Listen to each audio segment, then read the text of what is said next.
Programa Café Corporativo. Um oferecimento Polix, sistemas de segurança. Fique tranquilo, conte com a Polix. Grupo Éticas, a primeira empresa do estado de São Paulo a conseguir o certificado de regularidade em segurança. Maria Lavadeira, um jeito diferente de cuidar da sua roupa. Piovesan Center Fecha, esquadrias e ferragens desde 1974. Café Corporativo, aqui no canal 25, hoje com o Dr. Adelmo Emerenciano, falando a respeito do direito societário. Seja bem-vindo, Dr. Adelmo. Obrigado, Aguinaldo. Obrigado pelo convite para participar aqui do Café Corporativo. Eu sei da sua grande audiência, então fico muito satisfeito de poder contribuir e conversarmos a respeito. E mais uma vez a família Emerenciano aqui contribuindo com conhecimento aqui com o Café Corporativo, mais uma vez. Temos uma família já grande dentro dessa área jurídica. E longeva, né? Porque é uma família que tem muitos anos várias gerações já no direito. Exato. Muito bom. O doutor Adelmo Emerenciano é advogado, professor, mestre e doutor em Direito pela PUC São Paulo, sócio fundador do Emerenciano Baggio e Associados Advogados, que é um escritório com mais de 36 anos de contínua atuação nas diversas áreas do direito empresarial e está presente em São Paulo, em Campinas e em Brasília. Doutor Adelmo, o direito, quando se fala em direito societário, dá uma ampla para mim. O que significa direito societário? Bom, Aguinaldo, a maior parte das empresas brasileiras são empresas pequenas e médias empresas. Todas elas têm lá, desde a sua fundação, o seu regime de organização para que possa funcionar essa empresa. Então, o direito societário, ele estabelece as regras de funcionamento da sociedade e as regras nas relações entre os sócios. Então, basicamente, o direito societário é essa inter-relação das obrigações da sociedade, as obrigações dos sócios e as obrigações entre os sócios. Então, é um tema bastante importante dentro do direito empresarial, que aí envolve vários ramos do direito. Mas nós concentramos parte dessas questões, que envolve desde a formação da sociedade até o fim da sociedade, seja porque o sócio decide encerrar, seja pela falência, tudo isso está dentro desse campo afetando o direito societário, que são as relações entre os sócios e a relação da sociedade com os sócios também. Tudo começa por um contrato, né? Tudo começa por um contrato. Eu fico imaginando isso, porque eu vejo que muitos dos problemas que fatalmente virão ao longo de uma vida empreendedora entre sócios, ele poderia ou deveria ter sido previsto num estatuto inicial, num contrato inicial. Faz sentido? Então, Aguinaldo, esse é um dos grandes problemas. Quando vai se fundar uma empresa, o primeiro ato societário é exatamente este, é você fazer lá o chamado contrato social, se for uma limitada, ou fazer o estatuto, se for uma sociedade anônima. No Brasil, há uma grande despreocupação com essa questão. Pede-se normalmente ao contador, faz um contrato padrão, embora a empresa pode ser fabricante de chocolate, de embreagem, fabricante de tecnologia, faz um contrato padrão, que não diz quase nada do que vai acontecer. Na verdade, o contrato social vai reger a vida da sociedade, vai reger as obrigações e os limites do que a sociedade poderá assumir de responsabilidades perante terceiros e também irá reger toda a relação dos sócios, desde a fundação, a vida da sociedade e até o término da sociedade, seja por extinção da empresa, seja em virtude de saídas de sócios ou entradas de novos sócios. E quando nós estamos falando desse contrato, as pessoas elas pensam, poxa, mas eu estou fazendo sociedade com o meu irmão, estou fazendo sociedade com a minha mulher, com o meu marido, né? No caso, se for a mulher com o marido, não vai ter problema. Estamos entre famílias ou entre amigos, mas as coisas mudam ao longo do tempo, né? Mudam muito, mudam bastante e, aliás, é exatamente esse é o erro que eu chamo assim, é o gênesis do erro, é o erro inaugural que acontece normalmente numa sociedade. O que ocorre é que no momento em que se vai fazer a sociedade, há um clima de motivação, de que tudo vai dar certo, que as coisas serão tranquilas, que não haverá problema algum e não há necessidade de ficar discutindo essas coisas consideradas desagradáveis. E é uma cultura muito brasileira isso. de não querer tratar de coisas ruins quando vai se tratar da sociedade. Acontece que um contrato social, assim como outros contratos, se você for ao banco, por exemplo, interrompendo aqui essa ideia, mas se você for ao banco, lá você tem o valor do empréstimo, você tem os juros, mas também tem o que acontece se você não pagar, o que acontece se você atrasar, o que acontece se você for à falência. Se a moeda mudar. Se a moeda mudar, o reajuste, o que acontece com o avalista, com o fiador, né? Se tiver lá um título de crédito garantindo, há uma especificação de quanto é o seu limite de crédito, e tudo isso é conversado. E as pessoas vão ao banco e não acham ruim que isso esteja lá. Mas no contrato social não se discute isso. E aí é que surge o problema maior, que é típico da cultura brasileira. Não discutir coisas ruins. Você sabe, Aguinaldo, uma coisa interessante, eu estudei nos Estados Unidos e uma coisa que faz parte da cultura é que você começa um contrato discutindo as coisas ruins. E se não der certo, como é que a gente termina? Essa é a regra. Porque se quando der errado, quando a gente quiser terminar, nós não nos entendemos de como vai ser, nem começa essa viagem. Se você não sabe que horas você vai parar, é melhor que você nem entre não pegue esse avião, se você não sabe o que vai acontecer no momento do pouso e onde ele vai pousar.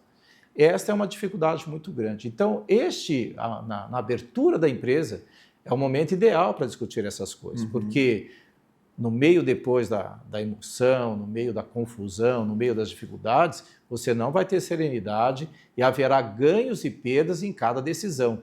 Quando você começa, não tem ganho nem perda. Mas você pode até desistir de ter aquela pessoa como sócio se você entender que não vai dar certo. Assim como um casamento, né, doutor? Porque se casa para a vida toda, mas é impossível saber o que vai acontecer daqui a alguns anos. Então, da mesma forma que uma pessoa ela não é condenada civilmente a ficar num casamento para o resto da vida que é desagradável, entendo que a sociedade também não. Porém, existem responsabilidades, é isso? Existem responsabilidades e outra coisa, tem sociedades que algumas empresas fazem com prazo determinado. Ou seja, a sociedade vai acabar daqui 5 anos, daqui 10 anos, e aí nós vamos ver se nós vamos continuar ou não, mas tem um prazo para ela terminar, porque também isso dá um horizonte de pressa sobre resultados, e se você quer, e tem uma porta de saída já desenhada, como é que essa coisa termina. Então, a maneira como termina a sociedade é um dos temas mais importantes que tem dentro do direito societário, porque é nisto que surge a maior parte das dificuldades. Por exemplo, falece, qual é o valor que você tem que pagar da sociedade? Não é o capital social, é o valor da empresa. E você tem dinheiro para pagar a projeção de 5, 6, 10 anos de lucro para a família do falecido?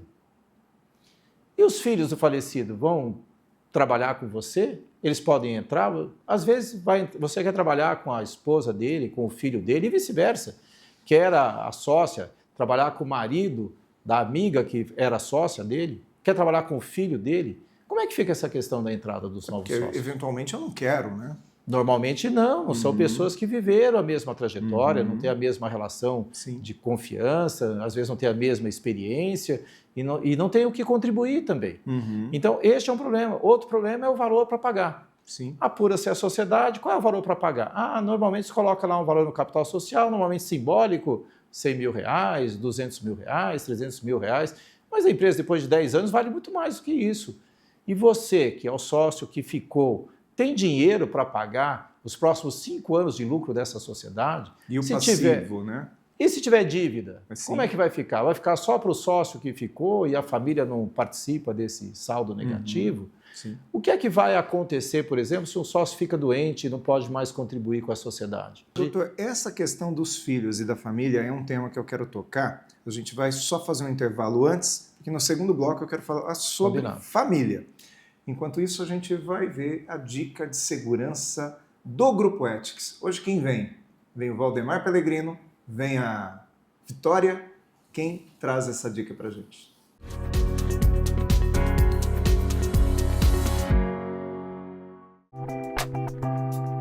Saudações, pessoal! A dica de segurança de hoje é o golpe do CNPJ em sites de compras. O site parece verdadeiro, mas é uma armadilha. O golpe do CNPJ falso está cada vez mais comum na internet. Criminosos usam dados reais das empresas confiáveis para criar sites falsos de e-commerce, com aparência profissional e preços atrativos. A vítima acredita estar comprando realmente uma loja legítima, mas na verdade está caindo em uma fraude, e aqui vão algumas dicas para a sua proteção. Verifique o CNPJ no site da Receita Federal, bastando para isso acessar www.gov.br/Receita Federal e confirmar se o CNPJ é verdadeiro e se está vinculado ao site onde você pretende comprar. Normalmente, tais sites têm nomes bastante similares com os verdadeiros, com algumas pequenas distorções quase imperceptíveis. Desconfie sempre de preços muito baixos do mercado e de digitação de dados em excesso que nada tem a ver com a referida compra. Compre apenas por canais verificados e oficiais, sempre desconfiando de promoções milagrosas. Atenção especial em sites em nomes parecidos com marcas conhecidas e domínios suspeitos. Atenção ao boleto bancário, validando os dados do beneficiário com a empresa antes de pagar. Golpistas frequentemente falsificam boletos para desviar o dinheiro da compra. Eu sou Valdemar Pellegrino Júnior, CEO do Grupo Ethics, e guie-se por nossa estrela. Grupo Ethics, há mais de 20 anos no mercado de vigilância patrimonial, facilities e limpeza. Certificada pelo Ministério da Justiça, sempre investindo em tecnologia e constante treinamento aos nossos colaboradores. Conseguimos a excelência em prestação de serviços para os mais diversos segmentos de clientes nas áreas de vigilância, facilities, limpeza. Grupo Ethics, guie-se por nossa estrela.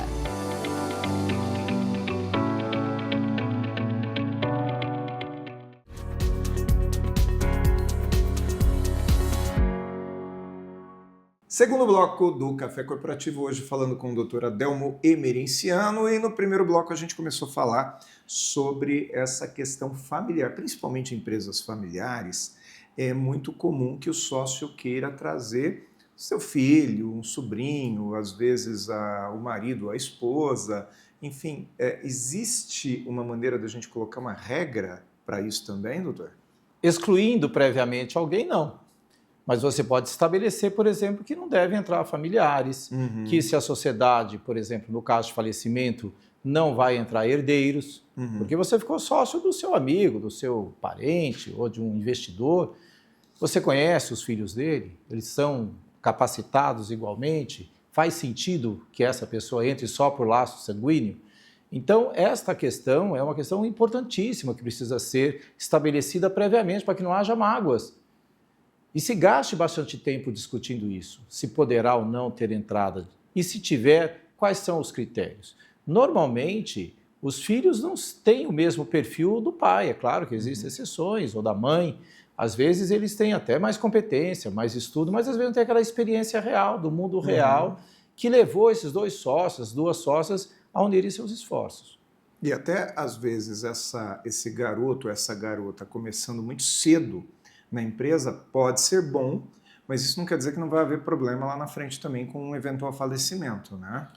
Há um problema em relação a você não escolher esse sócio, porque você não sabe quem é ele entra quase que no piloto automático, às vezes, em virtude do tipo de cláusula que você tem no contrato, sem contribuir com o capital, porque ele está recebendo essas cotas e entrando, ou seja, a sensação de risco do negócio já é diferente, e muitas vezes também pretende fazer mudanças que, ao ver do sócio que está já há muito tempo na sociedade, aquilo não faz sentido e isso começa a fazer grande desgaste. Também precisa considerar as proporções de capital, porque às vezes a saída de um sócio majoritário tem um tipo de impacto na sociedade e a saída de um sócio minoritário tem outro tipo de impacto. O sócio trabalhador, o sócio investidor, tem também... Tem sócios que nem participam do dia a dia da sociedade, são somente investidores. Mas esses são os mais exigentes, inclusive, né? Independente de quem esteja na sociedade, ele quer o retorno do investimento dele. E isso traz uma dificuldade muito grande, porque você tem um sócio que é muito criticado. Porque a partir do momento que a sociedade começa a ir bem, A sensação é de que você está trabalhando para pagar uma pessoa que não faz nada. Mas não é ele quem faz.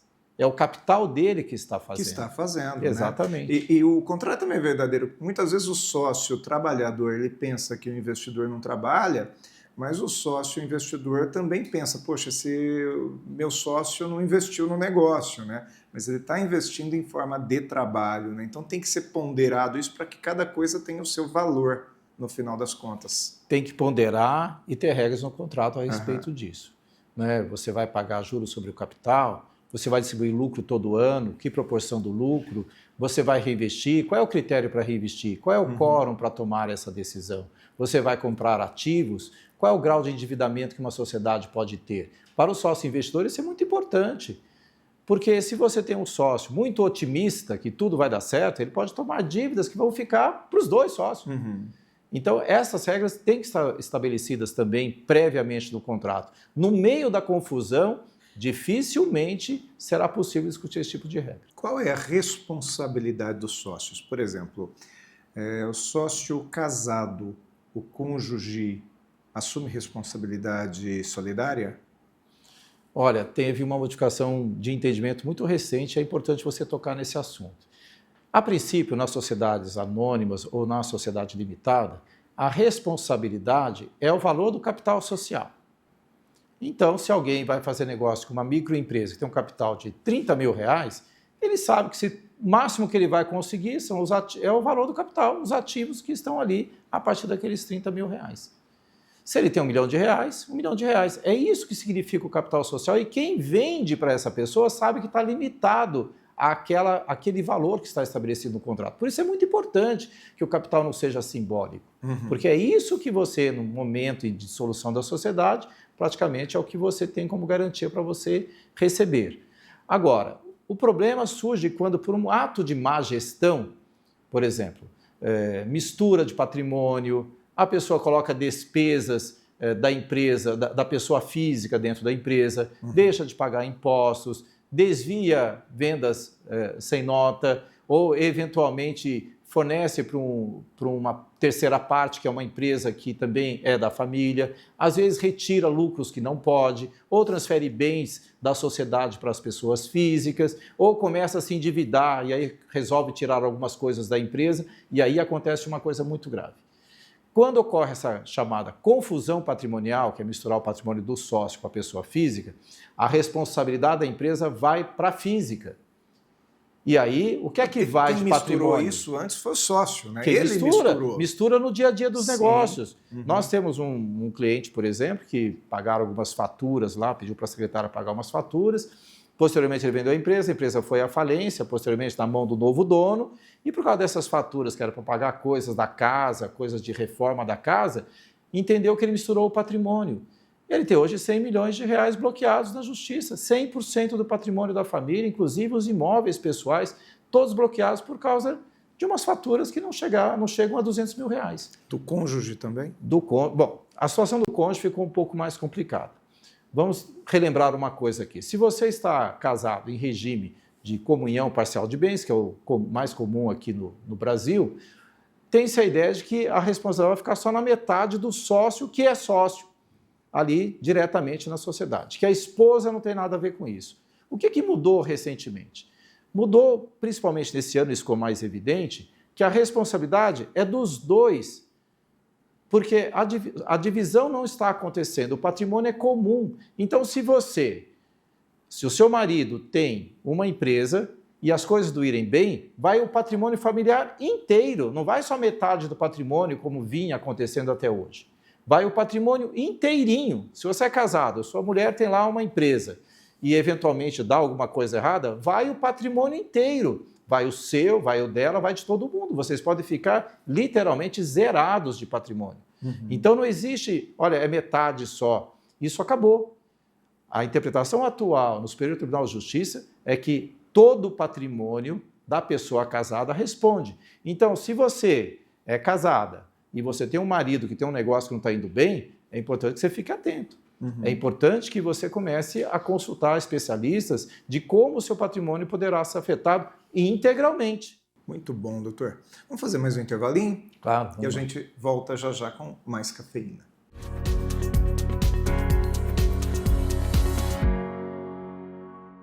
Na correria do dia a dia, praticidade é tudo. E aqui na Maria Lavadeira e Maria Express, você escolhe a melhor forma de cuidar das suas roupas. Prefere autonomia, rapidez e economia? Com o autoatendimento da Maria Express, você lava e seca suas roupas em até 75 minutos, de forma fácil e prática. Agora, se quiser conforto total, a Maria Lavadeira cuida de tudo para você. Buscamos, lavamos, entregamos e garantimos a qualidade que você já conhece. Maria Lavadeira e Maria Express. Um jeito diferente de cuidar da sua roupa. O que você pensa quando falamos em segurança para você e sua família? A Polix Sistemas de Segurança oferece toda a gama de equipamentos de segurança e alta tecnologia como reconhecimento facial de acesso, fechaduras por biometria, monitoramento 24 horas, acompanhamento à distância por celular e tudo o que há de mais moderno em segurança eletrônica patrimonial. Fique tranquilo, conte com a Polix.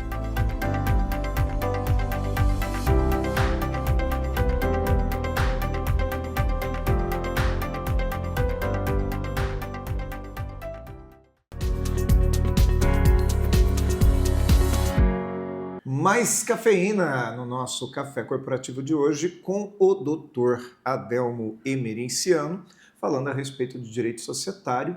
E, doutor, acho que o tema mais tenso de uma sociedade é quando vem a acontecer o falecimento inesperado de um sócio. Inesperado porque, às vezes, ele é jovem, ele está ainda no auge da carreira, fundamental para o desenvolvimento da empresa, e, de repente, ele vem a falecer.